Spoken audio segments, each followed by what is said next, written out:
Estás escuchando Milenio 3 por Aluka Nanica. 3 y 7 minutos. Aquí estamos de nuevo y me vais a permitir, aunque sea por unos minutos, antes de volver a la vorágine de la actualidad, antes de hablar de todo eso que ha pasado en Nueva York, que eso, durante unos breves minutos, recordemos este impacto brutal que nos ha sobrecogido, que yo os comentaba al principio. Veréis, y con la sinceridad con la que contamos todo. Yo esta tarde me estaba duchando para venir al programa, era por la tarde, y al salir a veces, como es mi costumbre, ya estamos todos hiperconectados a la información, tecleaba con un dedo en la tableta habitual, en uno de estos iPad que tengo aquí ahora mismo, y como un mazazo lo he sentido, os lo digo de corazón, ¿no? Seguramente es una sensación empática que tenemos muchos. La muerte de esta joven, esta cuarta víctima, no sé si hay novedades al respecto, pero esta cuarta víctima que estaba con respiración asistida. He imaginado a sus padres que encima estaban fuera en Brasil. Luego he repasado esas fotografías, ¿no? Tremendas. Y luego uno piensa y la mente se va más allá hacia las negligencias y otras cuestiones que son secundarias, pero que también nos hacen pensar a veces hacia dónde vamos. ¿En qué sentido? En que a veces hacen las cosas mal. Y a veces el simple infortunio. ¿Quién lo puede pensar? ¿Quién está fuera del infortunio? ¿Quién está fuera de las leyes de esas casualidades que aparentemente lo mueven casi todo? Yo creo muy poco en la casualidad, más bien casi nada. Pero esto es muy desgraciado, muy triste. Y esto realmente a uno le conmueve. Y como he pensado en esas familias, he creído que no sé de qué forma se puede dar un mínimo ánimo. Pero no hacerlo yo creo que es peor. Pasar de la historia o comentar lo básico o lo que ya todos sabemos o la rabia que nos invade, eso es lo normal. En este programa tenemos que ir un poco más allá. Dicen, yo no sé, y en esto quiero ser como siempre honesto, mi vida ha sido un constante peregrinar en busca de respuestas y al final uno no sabe casi nada de nada, ni tiene evidencias de casi nada. Pero hay gente que las tiene.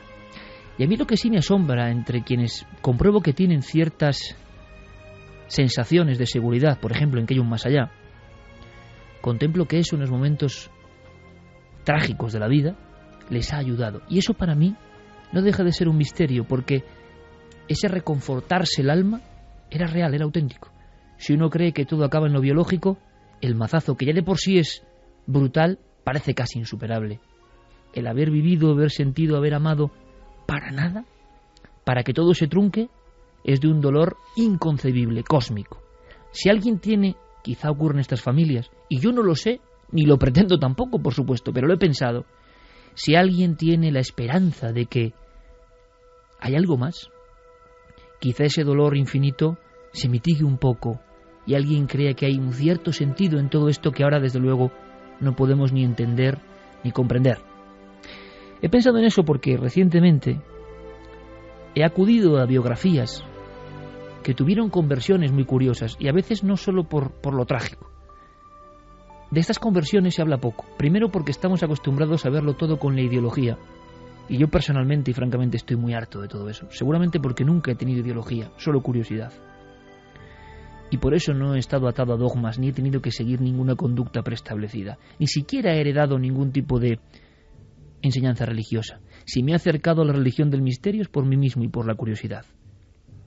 Pero fijaos, hay personas que tuvieron un momento de esplendor por lo trágico o no, y tuvieron ese convencimiento que ojalá, digo yo, no solo estas familias, sino otras que lo pasan muy mal, ojalá lo tengan. ¿En qué sentido? En que quizá ese tránsito que no podemos ni comprender, ese dolor absolutamente inexplicable, se mitigue un poco. Me ha sorprendido porque habitualmente, por esa lucha de ideologías que existe, no se cuentan estos casos. Sí se cuentan los casos, sobre todo, y no deja de ser también significativo, de aquellos que tiran por la vía de que todo es biológico y ya está. Cuando uno muere, se queda como una marioneta desvencijada y ya no tiene sentido nada. Eso va por caminos, yo creo, peligrosos. Conversiones de este tipo en científicos llaman más la atención. Conversiones en científicos que, por ejemplo, eran directores del proyecto Genoma Humano, el libro más físico de lo que somos, a uno le llenan de asombro y quién sabe si a algunos de cierta esperanza. Y por eso lo cuento, porque hay personas que, por ejemplo, viendo el sufrimiento de los demás, tuvieron una especie de revelación extraña, así lo cuentan, que les cambió la vida. que les hizo tener muchos enemigos repentinamente, los que eran amigos el día anterior porque creían mucho en su dogma. Francis Collins es uno de esos ejemplos. Y yo lo cuento porque me he informado sobre él. Me parece interesante, alguien que va a la contra de lo que le habían dicho. Y lo hace por un impulso de emoción y por una enorme rabia al ver, por ejemplo, personas que sufren.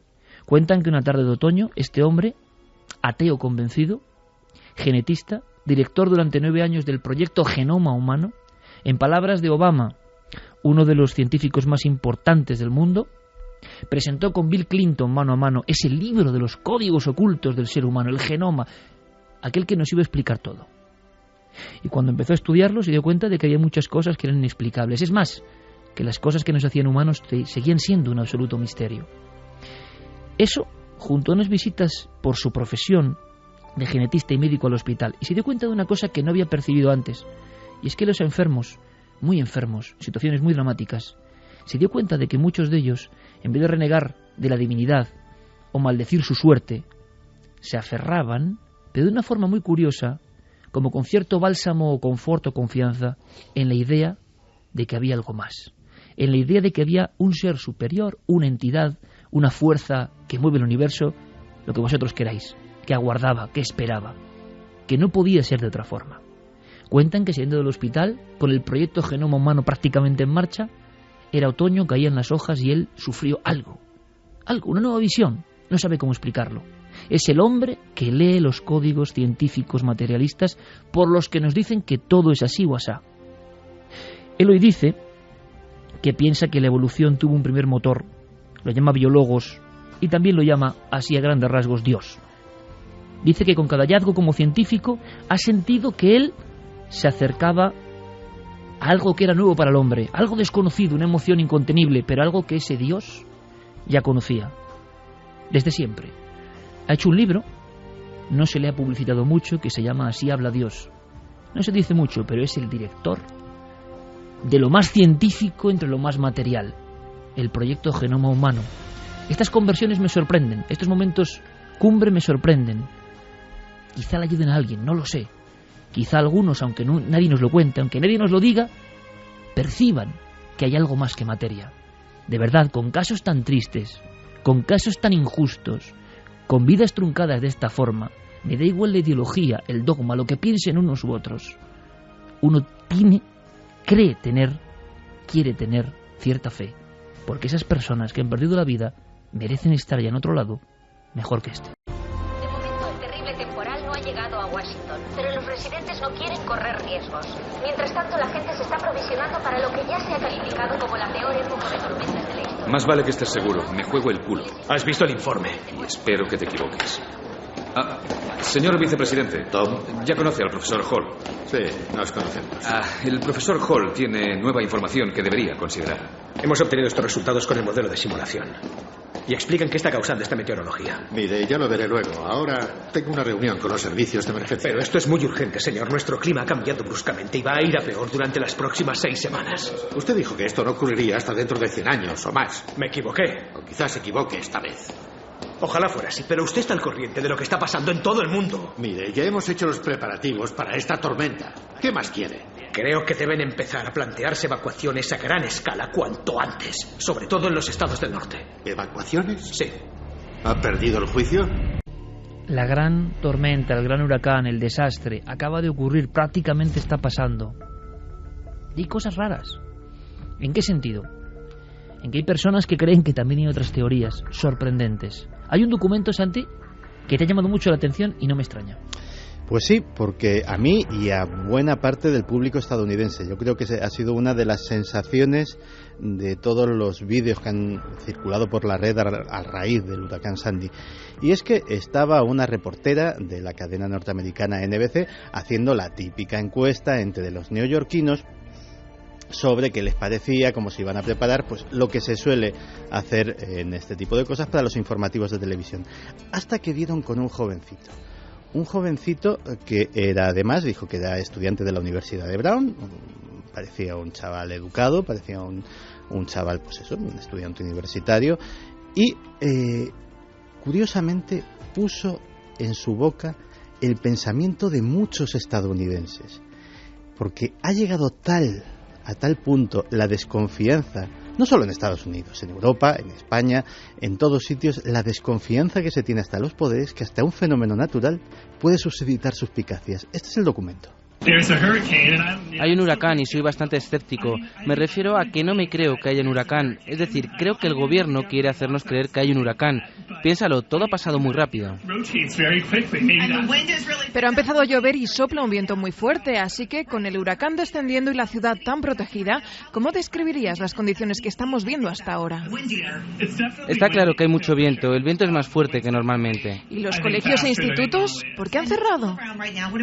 Definitivamente el gobierno quiere hacerte creer que las clases se han cancelado, pero yo no estoy tan seguro. Parece un poco críptico. ¿Qué quería decir este hombre? Este ya ni se creía que se le echaba encima un huracán. Es decir, lo he cogido como ilustración de hasta qué punto puede ser contradictorio el mundo del conspiracionismo, de la conspiranoia que dice nuestro querido... Estaba convencido de que era una especie de operación montaje. Sí, que era algo, y de hecho ahora analizaremos qué puede ser y qué teorías circulaban y siguen circulando, algo publicitario por parte del gobierno para algún tipo de fin político. De hecho, que estemos en puertas de unas elecciones en Estados Unidos ha tenido muchísima trascendencia. Pero mencionaba varias palabras, vamos a ir por partes. Para anunciar este bloque del programa hemos puesto un clip de la película El día de mañana. Muy poca gente sabe que la película El día de mañana está basada en un libro que no es de ficción. Se hizo un guión cinematográfico, se compraron los derechos del libro, es decir, no es una adaptación libre, sino que realmente es así. Se compraron los derechos del libro y lo que se decía en ese libro de no ficción se novelizó y se convirtió en un guión cinematográfico. ¿Quién escribió ese libro de ficción y cómo se llamaba? Ese libro de ficción se llamaba, la traducción vendría a ser La supertormenta global que viene. Y lo que viene muy a cuento de nuestro programa es que lo escribieron dos viejos amigos de esta sección de conspiraciones. Uno era el locutor radiofónico Art Bell. Art Bell, que hace una semana... el de las llamadas angustiosas. El de las llamadas angustiosas. Y otro, un íntimo amigo suyo, Whitley Strieber. Entre los dos escribieron ese libro. Era un libro en el que se dedicaban... Strieber, famoso, Santi, hay que decirlo, por su libro Comunión. Exacto, sobre visitantes de dormitorio, que además abre un mundo nuevo en la ufología y en los misterios estadounidenses. Pues bien, entre los dos se dedicaron a entrevistar a todo tipo de científicos relacionados con este tema. Climatólogos, meteorólogos, oceanógrafos, geólogos... ¿Para qué? Porque había una teoría que habían descubierto que existía en estos colectivos y de la que nadie quería hablar.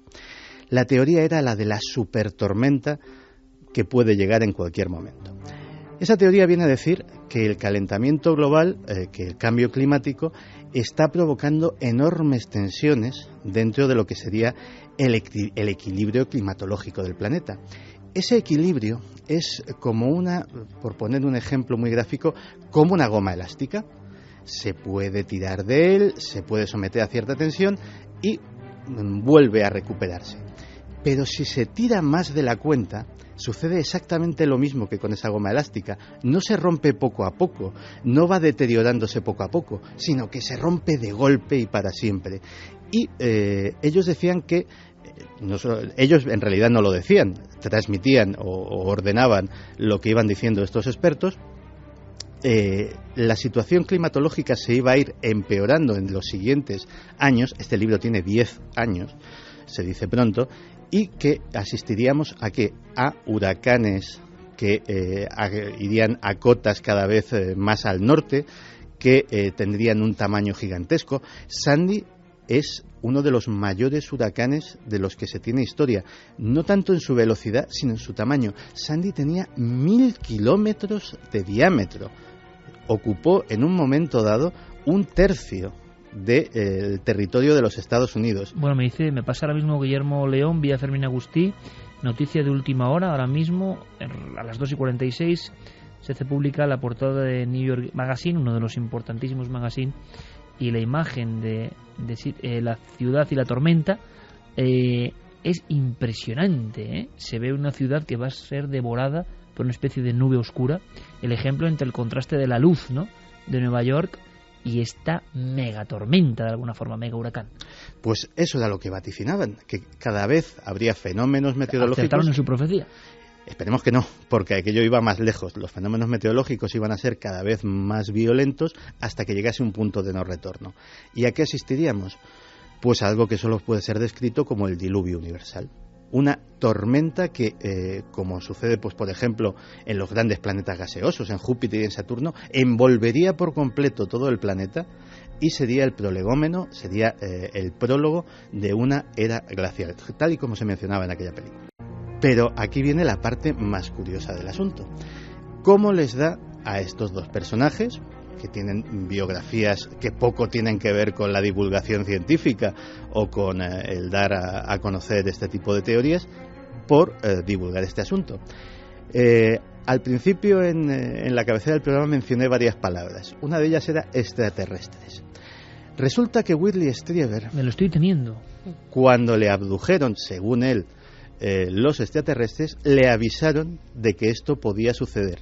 Y es uno de los recuerdos que tenía de estos visitantes de dormitorio, que era una alerta de... ¿Caso que pasa, si no me equivoco, hacia el 88? Sí, es finales de los 80, no recuerdo exactamente la fecha, pero por ahí es. Y decide, con su amigo Art Bell, el locutor de éxito, embarcarse en este proyecto. Y de hecho, la teoría de Art Bell y de Strieber, curiosamente, se sustenta, entre otras cosas, o mejor dicho, ha sido sustentada después por documentos de instituciones tan prestigiosas como el Laboratorio Nacional Estadounidense de Tormentas Violentas o la dirección de la Agencia Federal de Emergencias, la famosa FEMA. O sea que estamos hablando de un peligro hipotético, de un peligro, esperemos que remoto, pero en absoluto irreal. Muy brevemente me vas a contar ahora, Santi, HAARP, ¿por qué aparece? Y un proyecto que ya se llamaba al parecer Sandy. Eso está comentando por los mentideros, pero antes, para que veamos hasta qué punto, como ocurría con el tsunami, que arrancaba el fondo marino de alguna forma y salían cosas increíbles, algunas más exageradas que otras, ha pasado algo parecido en plena tierra, en plena costa, con este huracán Sandy. Son noticias de última hora, Carmen. Sí, la fuerza de este huracán ha hecho que en localidades como New Haven, en Connecticut, robles centenarios pues hayan sido levantados desde sus raíces. Una mujer que pasaba precisamente por ese parque de New Haven se dio cuenta de que en las raíces de ese árbol, que además era un roble que había sido plantado en 1909 en un prado muy concreto, en el Upper Green, donde se sabía que había un cementerio antiguo, pues lo habían plantado allí en conmemoración del nacimiento del presidente Abraham Lincoln, con lo cual era un árbol muy visitado. Hay una placa de madera incluso que pone que se instaló allí el árbol, y la mujer cuando pasa se da cuenta de que hay una calavera en las raíces. Y que no es de Halloween ni de atrezo. No es de atrezo. Es más, ella en un principio cree que es otra cosa, la toca y ve que todavía hay parte del cuello y también de las costillas. Es entonces cuando llama a la policía. Parece CSI. Realmente las fotografías nos muestran cómo enseguida... Son impresionantes. Sí, cómo enseguida acordonan la zona, ponen una carpa en las raíces del árbol y se meten los investigadores. Las primeras conclusiones, que pueden ser restos de alguien enterrado allí en el siglo XVII. Investigadores de la Universidad de Yale han ido hasta el lugar, antropólogos, y por las primeras visiones que han tenido los huesos, antes incluso de sacarlos de entre las raíces, es que allí, en la época colonial, se enterró a mucha gente. Y puede ser uno de esos cadáveres. Y de alguna forma ahora el árbol con sus raíces ha sacado hacia afuera, ha sacado a la luz este cadáver. Secreto. La gente lo que quiere ahora no es que sea estudiado, sino que se le dé un entierro digno, porque dicen que ahora al sacarlo a la luz puede quedarse como un alma en pena, que tiene que descansar en paz y no me parece de una mal, vez por a todas. lo Jung. Y ha habido más casos de ataúdes. Ha habido más casos, sí, porque el agua también ha hecho que pues muchas de esas lápidas surgieran desde el subsuelo hacia arriba. Incluso han roto lo que es el cemento que tenían por encima de los ataúdes. Ataúdes además muy pesados, una visión también un poco de fuerte, cobre, ¿no? y de bronce ponían aquí. Ha sido en Maryland, en la localidad de Crisfield, en el cementerio de Crisfield, y las imágenes son impactantes porque se ven las lápidas con esas grandes piedras que se ponen encima, donde se ponen los nombres, donde se pone quién es la persona allí enterrada. Bueno, pues varios de estos se han roto por completo, se han hecho añicos esas piedras y han salido los ataúdes hacia la superficie. Nos queda una cosa, HAARP, proyecto Sandy, 1997, ¿puede ser? Sí, bueno, ahora viene las teorías de conspiración, que ya te digo que algunas son más inquietantes, más o menos creíbles. Y otras simplemente bizarras, ¿no? Hay alguna que ya verás. Empecemos con lo de HAARP, que parece que es lo que más te inquieta. Efectivamente, esta es una de las teorías de conspiración sobre Sandy que más se está oyendo. Y es que el presidente Barack Obama habría apretado el botón del HAARP para provocar un gigantesco huracán que azotase contra sí mismo. ¿Y por qué? Porque, lógicamente, en unas elecciones que están más reñidas que nunca, sobre todo después de aquel primer debate en el que parece ser que se llevó la peor parte de la confrontación con su oponente, pues una catástrofe nacional le permite salir ante los medios como un líder valioso, como una persona que está al frente de su país en los momentos difíciles, hacer auténtica campaña electoral sin que la pueda hacer el enemigo, simplemente ejerciendo de buen presidente, y eso le haría ganar votos. Aquí el misterio es cómo hilan tan fino y qué argumentos más buenos, porque uno dice, aquí desconfiamos mucho de todos los poderes, desde luego, y sabemos que hacen barbaridades. Ahora, la gente cree en HAARP, pero hasta este nivel, o sea... Pero espera, y lo absurdo más se convierte en, bueno, una vuelta de tuerca, ¿no? Hay más. Y los que se basaban en esta, o se basan en esta teoría, remitían a una página web en concreto que se llama harpstatus.com. Harpstatus.com se supone que es una página que la lleva... Ahora se va a caer porque la has mencionado. Kevin Martin, que es un meteorólogo aficionado y que, según él mismo afirma, pues se dedica a vigilar la actividad del HAARP y hacer unos mapas muy bonitos en variados colores, en los cuales... Kevin Martin vive consagrado al HAARP y a sus mapas de actividad.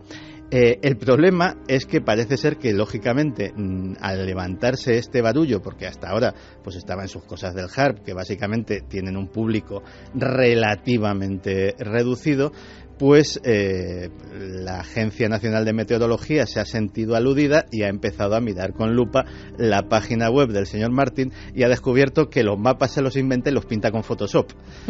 Con lo cual la cosa pues se ha quedado un poco diluida. Efectivamente sí hay cosas inquietantes y a veces las coincidencias, para los que no creen en ellas, son muy llamativas. Hacías referencia al proyecto o ejercicio Sandy. En 1997, la Agencia Federal de Gestión de Emergencias, la FEMA, que es algo de lo que algún día deberíamos de hablar en profundidad, porque más de alguno se sorprenderá si le digo que la Agencia Federal de Control de Emergencias es por encima de la Agencia Nacional de Seguridad, por encima del FBI, de la CIA o de cualquier otra cosa que tengan los Estados Unidos, la institución más poderosa del país. La FEMA. La FEMA. Algún día lo desarrollaremos, pero básicamente su poder se basa en una cosa. Es la encargada de un bastión fundamental, que es la continuidad del gobierno. En caso de que al gobierno o al presidente o a los representantes les pase algo, la FEMA es la que tiene que garantizar que siga habiendo gobernanza en la nación y tiene todos los medios a su disposición para que eso sea así. Lo cual... ya te digo que desarrollaremos en algún momento. Pues en 1997 la FEMA hace un simulacro de lo que está sucediendo ahora mismo, ni más ni menos. Hace un simulacro de lo que sería que un enorme huracán azotase la costa este de los Estados Unidos. De hecho, ya habían tenido en 1991 materia para pensar en ello, porque había habido justo en Halloween, además, es decir, en las mismas fechas, el huracán Grace chocó con un frente frío y se convirtió en lo que los meteorólogos conocieron desde entonces como la tormenta perfecta. De hecho, hasta se hizo una película protagonizada por George Clooney sobre unos pescadores que se veían en su barco pues en mitad de semejante tormenta. Aquello no fue tan devastador, y de hecho sí fue bastante grave, pero no fue tan devastador como lo ha sido Sandy, pero ya la FEMA dijo, bueno, si algo así sucede, o algo mucho más grave, vamos a estar preparados y vamos a hacer planes, y vamos a hacer un ejercicio de simulacro. Coincidencia, el ejercicio de simulacro sobre ese huracán en 1997 se llamaba Proyecto Sandy, y el huracán hipotético que iba a asolar los Estados Unidos era el huracán Sandy. Santi, como siempre, con cosas que no se cuentan habitualmente. Y ahora ya cerramos con lo bizarro. Lo han hecho los extraterrestres, Obama, la FEMA, o lo ha hecho Dios. Directamente. O lo ha hecho Dios directamente, como dice el pastor John McTernan, que dice que en realidad Dios no es el culpable, sino los gays. Porque el huracán ha ido a azotar precisamente los que se denominan estados azules, los estados que votan predominantemente a los demócratas, en muchos de los cuales el matrimonio gay ya ha sido aprobado, y la teoría del buen pastor McTernan es que el puño de Dios ha golpeado con su infinita ira a todos aquellos impíos que están permitiendo la cohabitación entre hombres, y que no hay otra explicación ni otra conspiración cuando sobre se el tema. mezcla conspiración ya con fanatismo religioso, sí. Pero es una no es mezcla el que está haciendo explosiva. exorcismos a los gays, porque dicen que todos los gays llevan un demonio dentro del cuerpo. Eso lo dice McTernan. Hay una cosa, uno de los pastores estaba haciendo exorcismos a los gays porque creían que eran gays porque el demonio les poseía. Pero lo más raro es que esos gays fuesen a hacerse un exorcismo, ¿no? Que eso es lo curioso. No creo que McTernan los pillase así por la calle, ¿no? Hombre, en fin. Los pastores estos son muy voluntariosos, ¿eh? O sea. Bizarre sobre bizarre. ¿Sabes también lo que ha pasado y que se ha comentado muy poco? Con el huracán Sandy ha habido muchos sistemas de seguridad que no han funcionado, y por ejemplo han muerto ratones, 8.000 ratones en un laboratorio nada más, que estaban además con proyectos desde hace 10 años, o sea, 10 años de investigación científica perdida. Se ha echado a perder porque no han funcionado los sistemas de seguridad. Ha habido innumerables casos en muchos laboratorios que estaban investigando con células y se ha echado todo a perder. Pues simbólico, ¿eh? Sí. Es una imagen como triste y del desastre profundo. Digo otra, Santi nos ha contado además por qué los amigos de Santi en general, pues McTernan, Kevin Martin, tienen estos nombres tan sonoros, tan que quedan bien, ¿no? O sea, dices, el párroco McTernan, ¿no? Y dices, este es un tío serio, ¿no? Es como si hubiese conspiración en los propios nombres. Sí, es el que yo y digo, siempre hay la que K, verle. casi siempre la K, predominantemente. Oye, hay uno que algún día tengo que hablar de él, que es uno de los apóstoles del transhumanismo, tema del que hemos hablado en Cuarto Milenio, que ni más ni menos se llama Max More. Max More también está muy bien. Un día haremos un listado para recuperar, por supuesto, los tenemos ahí un poco en el armario de cera, pero saldrán en cualquier momento. En este programa todo es posible. Hay otro elemento, me lo decía Guillermo León, tan simbólico como lo que acabas de contar, Carmen, que es muy preciso, ¿no?, de cosas que no se cuentan. Guillermo León me decía, he tenido un montón de problemas con las redes, siempre en su central de la Sana, envuelto de mil cosas, y hay que agradecerle a Guillermo, lo tengo que decir públicamente, a veces a qué punto de milagro llega, y lo sabemos bien Fermín y lo sabe bien el equipo, para que tengáis todo a disposición en la web, en las redes, a qué milagros llega, incluso con un esfuerzo muy personal y muy de auténtico Sherlock Holmes de lo digital, ¿no? Bien, pero me decía, he tenido unos problemas tremendos porque determinado servidor se ha apagado, porque la luz de no sé dónde se ha ido. Me dice, fíjate, Iker, es que ya no dependemos de nuestra luz, ya no dependemos de lo que pasa en nuestra manzana. Un problema en la costa de Estados Unidos está afectando directamente a tu texto en Word sobre un papel o sobre una página web. Impresionante, la globalización y sus peligros.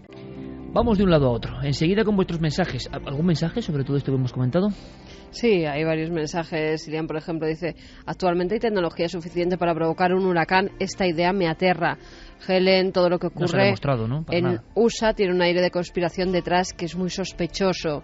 Derechos y libertad. Sandy se forma en 3 días para tapar el mayor escándalo de la historia. Una estafa de 43 trillones de dólares. Sería su final.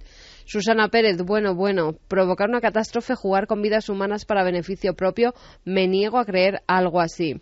Juan Miguel, el que un huracán de la mínima categoría llegue a latitudes altas no es raro si tenemos en cuenta el calentamiento de los océanos. Hay una cosa que está muy clara, que la desconfianza en el poder ha llegado a un nivel que algo tendrán que hacer los poderosos, ¿eh? Porque cuando incluso lo más bizarro es analizado como posible, hay un problema de fondo mucho mayor. Porque claro que hay cosas inquietantes, por supuesto, pero hay un baremo de dignidad, de moral, de lógica, que claro, viendo lo que han hecho los gobiernos, es normal que uno desconfíe. Pero que tanta gente desconfíe, sin importarle el argumento casi, es un problema, pero sobre todo para los poderosos, ¿eh? A ver cómo paran esta otra tormenta. Vamos a ir con un testimonio. Vamos a hacerlo de forma casi telegráfica porque está contado en cortes, como hace Javier Pérez Campos. Y eso que hemos tenido un tema ya potente a este nivel, pero estamos avisando de lo terrible, ahora que se cumplen 20 años precisamente, prácticamente, de uno de los expedientes más famosos, que tiene que ver con Ouija, el caso Vallecas, el terrible caso Vallecas, que nos trajo la novedad terrible también, repito, de que alguien podía morir alrededor de este juego. Hablábamos de Colombia, un muchacho que se autoapuñaló después de una Ouija, y claro, siempre ocurre, ¿no? Llegan remanentes, llegan informaciones, Javi las capta, investiga y nos trae un testimonio, en este caso un testimonio indirecto, pero que vive también los hechos de alguna forma, dramático y cercano, en Barcelona. En este caso hemos hablado con Roberto Martín de Barcelona, un hombre que es enfermero y debido además a su profesión pues ha sido capaz de analizar también a nivel médico pues todas estas circunstancias que le han acabado rodeando. El día 20 de agosto él se levanta como cada día temprano a las 8 de la mañana y se queda muy sorprendido cuando ve que en su teléfono móvil tiene varias llamadas perdidas de una pariente cercana, de su cuñada Judith, una joven de 19 años. Y asustado, ¿no? Porque que lo hubieran llamado a esas horas y tan insistentemente no podía ser un buen presagio. Él le devuelve la llamada y Judith le responde muy alterada, todavía completamente asustada, no ha podido dormir en toda la noche porque le cuenta que en la noche anterior se habían juntado un grupo de amigos, ella, otra chica y otro joven, para pasar la noche en la casa de una de esta chica, de su amiga. Vamos a escucharlo contándonos precisamente lo que le contó su cuñada Judith. Empiezan a hablar, a tener un poco así de discusiones sobre creencias de fe, si uno se consideraba ateo, si el otro se considera católico, el otro no, y empiezan a percatarse de que la radio o el iPod que tenían con él empieza a subir y bajar. Empiezan ya a mosquearse un poco, a acusarse si estaban haciendo bromas o no haciendo bromas, y deciden desconectar el iPod y poner la televisión. Y la televisión dos tantos de lo mismo, empieza a subir el volumen, bajar el volumen, cambiar de canal espontáneamente con el mando a distancia visible para todos. Envueltos por aquellos fenómenos y también por esa conversación un poco filosófica que habían estado teniendo, pues esta chica, la acompañante de Judith y de este joven, les cuenta que ha estado haciendo unos cursos de radiestesia, que tiene incluso un péndulo en casa y decide enseñarles lo que ha estado aprendiendo en esos días. Y deciden jugar a un péndulo. Y ahí empezó a complicarse un poco todo. Empiezan a encenderse luces del pasillo, de las habitaciones donde estaban, empiezan a abrirse y cerrarse puertas, y deciden huir a la calle, aterrorizados. Se quedan unas horas en la calle, debatiendo también sobre qué es lo que ha estado ocurriendo. Además, la chica que había estado en ese piso casi es la primera vez que le pasa, no estaba acostumbrada a vivir este tipo de fenómenos, y cuando ya han conseguido calmarse un poco y han hablado y parece que pues han llegado a una conclusión de que tiene que estar ocurriendo algo razonable porque lo que estaban viviendo no es normal, se atreven a volver a subir a la casa y desde luego se encuentran en un escenario que no tenía nada que ver con lo que ellos habían dejado al marcharse de allí. Cuando suben al piso se encuentran todas las luces encendidas, las puertas abiertas, mucho frío y un charco de agua en medio del pasillo. No hay grifos al lado, no hay no hay ninguna fuente de agua. Una de las chicas se muestra muy, muy determinante en hacer la Ouija y los otros, por el terror, deciden hacerla. Y como hemos visto en tantas otras ocasiones, cuando aparece la Ouija de por medio es cuando empiezan también los auténticos problemas. El detonante. Sí, en este caso dicen que se manifiesta un ente que asegura ser un antiguo familiar que vivió en aquella casa. Se manifiesta además con bastante agresividad, sobre todo hacia uno de los amigos que están allí en esa casa, hacia el único chico que estaba allí, y le pide, más bien le exige, que se marche de esa habitación. Desde el inicio se muestra absolutamente agresivo a la presencia del chico y le exige que se fuese, que se largue de allí. Es muy agresivo hacia él y le notifica que le va a causar daño físico. Este chico sale Y bueno, mi cuñada y la otra chica se quedan a solas. Empiezan a preguntarle cosas en relación a que esta posible entidad pues les diga cosas así. Bueno, las preguntas típicas que hace todos los jovencillos con esta la Ouija. Le dice cosas familiares a mi cuñada que son muy privadas, muy motivos de tipo de enfermedades que estamos padeciendo en el seno de la familia. Aciertan todas, mi cuñada entra en una crisis nerviosa brutal y a la otra chica le notifica que va a morir pronto.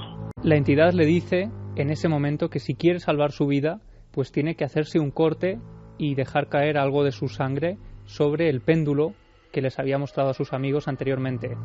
Ella dicen que intenta cortarse, hacerse una pequeña punción. En ese momento, además, hay que imaginar que deben haber entrado en un estado casi de histeria colectiva porque empiezan a hacer caso a lo que les hace, a lo que les exige ese tablero, pero ella no sangra en ningún momento, quizá por un estado de miedo. Nos decía Roberto que quizá una vasoconstricción debido a ese miedo, ¿no?, que estaban viviendo. Nunca mejor dicho el refrán español de me pinchan y no sangro, ¿no? Que ocurre por la contracción y el nervio, ¿no? En juicios por brujería era una de las pruebas. Si pinchabas a la bruja y no sangraba, era prueba de que era bruja. Muchas inocentes, evidentemente, por la tensión de estar sometidas al juicio, pues imagínate, de aquel pinchazo dependía su vida. Precisamente la vasoconstricción les hacía que no sangrasen y acababan con sus huesos en la hoguera. Pues en este caso, el tablero les dice que bajen a la calle, que allí encontrarán un instrumento con el que puede cortarse y salvarse de esa forma. Ellas bajan a la calle y se encuentran casi en la puerta de casa un cristal de grandes dimensiones, suben arriba, esta vez consigue sacarse sangre y dejarla caer sobre ese péndulo, y entonces ese tablero le asegura que ha salvado su vida prácticamente, pero la amenaza de que iba a ocurrirles algo físicamente y que iban a sufrir las consecuencias se hace patente en cuando termina esa sesión de Ouija y se encuentran con el compañero, con el amigo que las estaba esperando fuera. A continuación salen de la habitación y aquí viene ya el drama, se encuentra ese chaval haciendo una hematemesis, es un vómito de sangre, vómitos de sangre sin ningún tipo de antecedentes patológicos previos y que no se ha repetido en el futuro tampoco. Un sangrado que no tiene ninguna causa en una persona tan joven menos. Se estudió este chico, se visitó, porque yo le recomendé, oye, vete a verlo porque esto puede ser más serio. No, evidentemente no ha habido ningún tipo de conexión futura con lo que ocurrió. 3:45, aquí como toda la audiencia de Milenio 3, es como un giro, ¿no?, un nudo gordiano que de repente llega a su desenlace. O sea, no lo esperábamos, un actor secundario en la trama vomitando sangre, y Kevin lo cuenta y cómo lo agradecemos, este hombre que tiene, claro, amplios conocimientos médicos, el término concreto de vomitar sangre. ¿Qué pasa, Javi, después? Pues nos lo contaba Roberto. Él además dice que no ha visto nada igual, y menos aún en una persona tan joven, vomitar sangre sin causa aparente, y desde luego es un hecho aislado, es decir, que ni se había producido antes, ni él tenía síntomas para llegar a eso, ni se han producido después. Se produjeron justo en ese momento posterior a hacer la Ouija. Ellos se marchan de allí completamente atemorizados por lo que han estado viviendo, y además Roberto me cuenta que habló con ellos al día siguiente de haber ocurrido todo esto y eran presas del pánico. Dice, bueno, yo me he enfrentado a escenas de terror absoluto por mi oficio y esto lo he visto pocas veces, esas caras, esas expresiones, esa voz. Pero la cosa no quedó ahí. Poco después, y ya no sabemos, probablemente sí, si será cosa de la sugestión o no, pero siguieron viviendo fenómenos un tanto extraños y que parecían tener relación directa con lo que les había dicho ese tablero. Al salir de su domicilio, este chico, o al llegar a su casa, se clava un clavo en el pie y más problemas físicos que ha tenido, que de tipo de palpitaciones, de cosas raras. Mi cuñada ha estado un montón de noches sin dormir, no es por terror a la Ouija ni nada de esto, sino porque tenía la firme sensación que alguien estaba controlando de noche. O sea, como ocurría antes, los viejos misterios, mitos y motivaciones un poco oscuras nunca mueren. Y así como en la casa que abríamos la puerta de ese palacete ocurrían cosas que ya habíamos escuchado y otras novedosas, tampoco nunca había escuchado esto del vómito de sangre con la Ouija, pero intuíamos que algo iba a ocurrir porque da la impresión de que se meten en un bucle del cual nos salen las emociones entremezcladas, las cuestiones que no acabamos de comprender muy bien, y sobre todo hay una escena también tremenda, ¿no?, cuando bajan abajo y hay un cristal grande en la calle. Bueno, y son reacciones además absolutamente incomprensibles, por lo menos bajo nuestra óptica de lo racional, ¿no?, porque hacerle caso hasta tales límites a ese tablero bueno, es bastante extraño. ¿Es ese factor de enganche? Claro. Y aquí tenemos ese elemento novedoso que desde luego es bastante extraño, pero hay un elemento que se repite en muchos otros casos de Ouija y son esa especie de, bueno, sentirse vigilado después de haber hecho la Ouija. Hay quienes llegan a ver sombras, ¿no? Como veíamos hay quien acaba en el caso paranoico y encerrado en un manicomio, hay que decirlo. En este caso, yo no sé qué hay en la Ouija, pero que acaba mucha gente así, sí, por lo menos hay que advertirlo, ¿no? Y hay quien no sale de casa sin consultar la Ouija antes, ¿eh? También. Para todo. En este caso, Judith y el joven sí que, bueno, pues habían llegado a sentir que alguien los observaba en sus dormitorios durante la noche después de hacer la Ouija. Él incluso llega a sentir como en varias noches alguien se sienta sobre su cama y, bueno, no sabemos si ha tenido relación directa o no con este hecho, pero ellos estaban completamente atemorizados. Han pasado unos meses y es una experiencia que aún no han podido olvidar. Y no nos extraña, y que sirve este testimonio no solo para pasar miedo, sino para advertir. Vamos con Diego Marañón, aunque sea en versión rápida, que lo es, créalo o no, es más breve, pero había una cuenta pendiente, como siempre en esta sección. Diego Marañón.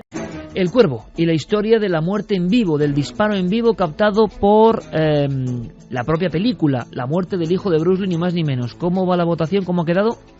Pues lanzábamos la pregunta, una encuesta, ¿qué opinan de la historia de esta semana? Para ver si se lo creían o no se lo creían. Verdad, 46,7%. Falso, 53,3%. Diego, mira, ahí ha estado, sí, pero yo aquí lo veía muy creíble todo. Es más, lo creía yo, ¿no? La muerte del hijo de Brandon Lee, el hijo de Bruce Lee, con un disparo que se capta en la propia filmación. Diego, ¿no es así? Tuve mucha gente, pero hay que decir que nuestra audiencia esta vez ha acertado y efectivamente el trozo de película en la que se recogía la muerte de Brandon Lee fue requisada por la policía, fue investigada de hecho para esclarecer un poco la muerte del actor, pero finalmente, pues, y por acuerdo con la familia, con Linda Lee Cadwell, fue destruida y no se usó en el montaje final. Hay que decir además que Miramax, la productora, fue especialmente respetuosa en este caso, apenas usó la muerte de Brandon Lee como promoción y simplemente se limitó a dedicar la película tanto a Brandon como a su prometida. Qué interesante, o sea, hubo una filmación real, pero que acabó en manos de la familia y destruida, y claro, quizá por eso el mito es mucho más grande y más creíble, ¿no? Es más, mucha gente lo cuenta como una verdad ocurrida y de la que hubo muchos testigos, porque es que los hubo realmente, claro. Efectivamente. Vamos con la siguiente historia, aunque sean 5 minutos, Diego. Aquí hay un solo sonido, que no sé si quieres que escuchemos ya, sí. Que nos introduce un poco en una... De verdad, para mí ni la he visto, pero me parece como horrenda el concepto en sí mismo. Sí, es una saga bastante desagradable, pero seguro que cuando nuestra audiencia, o al menos parte de nuestra audiencia, escuche esto que vamos a escuchar, va a saber perfectamente a qué película pertenece. La pondré a prueba su voluntad de mantener a alguien vivo. Podrá hacerlo. Podrá seguir las reglas y concederle a alguien el regalo de la vida. ¡No! ¡Aléjate! ¡Ah! ¡No! ¿Qué es esto? ¿Qué me estás haciendo?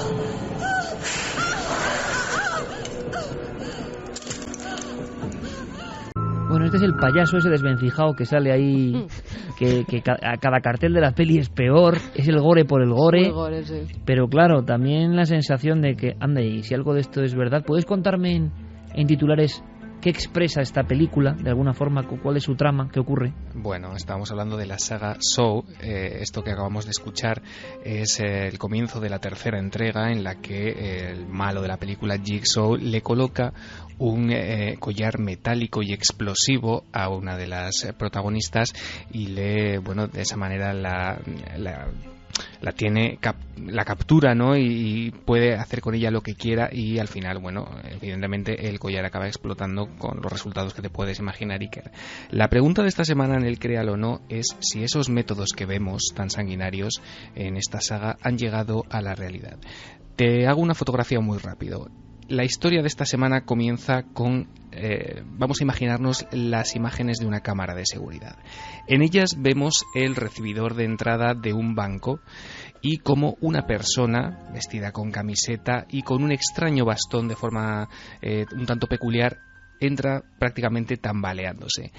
A la altura del cuello de esa camiseta hay una especie de protuberancia. En ella vemos el recibidor de entrada de un banco y como una persona vestida con camiseta y con un extraño bastón de forma un tanto peculiar entra prácticamente tambaleándose. A la altura del cuello de esa camiseta hay una especie de protuberancia. En ella vemos el recibidor de entrada de un banco y como una persona vestida con camiseta y con un extraño bastón de forma un tanto peculiar se nota que hay algo, hay una especie de protuberancia que no sabemos todavía qué es. Cuando llega al cajero le dice a esa persona que su misión es muy simple. Necesita conseguir $250.000 de la caja fuerte de la sucursal. Se lo dice temblando, con lágrimas en sus ojos, Iker. Le pide a esta persona, o eso es lo que cuenta esta leyenda, que junte a todos los empleados que tienen acceso a la caja de seguridad y que tienen 15 minutos para reunir esa cantidad de dinero. Lógicamente el cajero dice que eso es imposible y que lo máximo que puede darle son $8.000. Wells, esta persona, la que esta leyenda urbana llama Wells, sale del banco destrozado porque sabe que se está aproximando a su fin. Lo que le dice a la policía cuando en fin, los empleados del banco dan la voz de alarma es que él es repartidor de pizza, que unas horas antes ha estado haciendo un reparto, ha estado haciendo unos pedidos y que unos hombres le han abordado, le han colocado a la fuerza un collar explosivo, le han obligado a que entre en ese banco, a que les consiga $250.000 y que si no los tiene en 15 minutos ese collar explosivo pues va a detonarse. Llega la policía, llegan los medios de comunicación, el hombre se sienta en un parking cercano, destrozado, les dice que no está mintiendo, que por favor le crean, que le ayuden, que llamen a los artificieros. La policía no sabe muy bien qué pensar, finalmente llama al equipo de detonación de explosivos, pero 4 minutos antes de que lleguen, ese collar efectivamente hace explosión y en el pecho de este hombre se abre un agujero de unos 5 centímetros que acaba con su vida. ¿Realidad o leyenda? Nos has dejado planchados, amigo. Créalo, más créalo o no, que nunca. No se puede decir más en menos tiempo. Esa es la historia. Alucinante. Espero que sea leyenda, pero no lo sé. Un abrazo muy grande, Diego. Hasta la semana que viene. Vamos con los últimos mensajes de la noche. Chari Aragón dice: yo también tuve una experiencia con la Ouija en la que me decía que me fuera de allí nada más empezar. Nunca más volví a hacerlo. Mai dice: ¿por qué la gente se siente tan atraída por la Ouija sabiendo todo lo que conlleva no saber hacerla? Carlos Cortés Mingorance. No saber hacerla. ¿Alguien sabe hacerla? Es la pregunta. Parece que hay gente que sí, un ¿no? experto que sabe de Ouija. Bueno, yo tengo mis dudas, pero bueno. Como todo lo que es dominar lo que no se conoce, en general. Carlos Cortés Mingorance dice: lo que no me cuadra, hablando del ovni, de ese volcán, dice: es la sombra que tiene a la derecha. He sido operador de printer, revelando más de 500.000 rollos y positivando las copias a papel. Ese objeto no tiene el cielo de fondo, está superpuesto. Lo dice un compañero de servicios fotográficos. Sí. Interesantísimo, ¿eh? Sí. Ahí hay un documento. De todas formas, hay que a la hora de analizar el vídeo, hay que tener en cuenta que los píxeles que ocupa el objeto están muy, muy, muy saturados. Es decir, sobrepasan la capacidad de recepción de la célula de la cámara. Con lo cual, tampoco se ve el contorno nítido. Es decir, aquello está tan saturado que está lo que sería el equivalente en fotografía quemado. Pedro de las Rozas decía: es una erupción del volcán reproducida marcha atrás. Reproducid el vídeo al revés y veréis que es una proyección del volcán, pero vista marcha atrás. O sea, que en vez de entrar, sale. Y lo han puesto para atrás. Cantidad de misterios, pues es un misterio también, ¿no? Televisa, hombre, Televisa lo pone adelante y atrás varias veces, ¿eh? O sea, que no sé.